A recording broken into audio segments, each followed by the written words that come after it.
Gabi ng Misteryo. Hello at magandang araw po sa kanilang lahat mga kaibigan. Arvin Capasilio po ng Quezon City.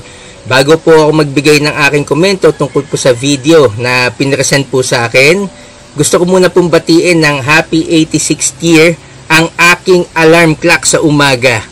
Walang iba kundi ang kauna-unahang radyo sa Pilipinas, ang DZRH. Disclaimer lang po wala po itong kinalaman sa nagaganap na investigasyon tungkol po sa controversial na mga nawawalan tao doon po sa Taal Lake.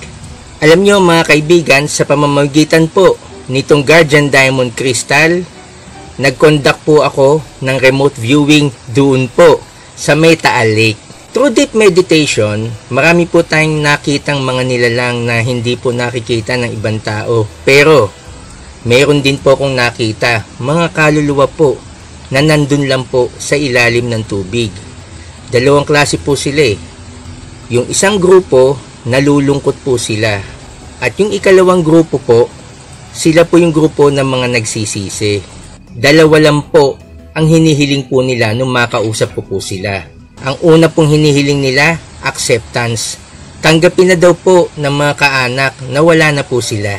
At ang ikalawa po, humihingi po sila ng prayers, mga panalangin. Sapagkat trap po sila Alam nyo, malulungkot po ang mukha nilang lahat na nandun sa ilalim ng tubig. Pero yun nga lang po, hinihiling po nila, panalangin po, upang makatawid na po sila sa kabilang buhay, makapasok na po sa pintuan ng liwanag. At pag angat ko po sa ibabaw ng tubig, dun po sa island mismo ng Taal Lake, meron naman po dun na grupo na ayaw pong umalis sa lugar na yun.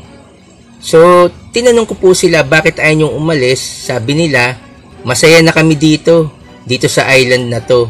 Ang gagawin na lang po nila, gagabayan na lang daw po nila ang mga nagbabangka, nangingisda, lumalangoy, at mga nagbabiyahe doon po sa Taal Lake. Kaya mga kaibigan, tulungan po natin sila, ipanalangin po natin sila. Yun lang po, maraming po salamat sa inyong lahat. Magandang gabi po sa inyo.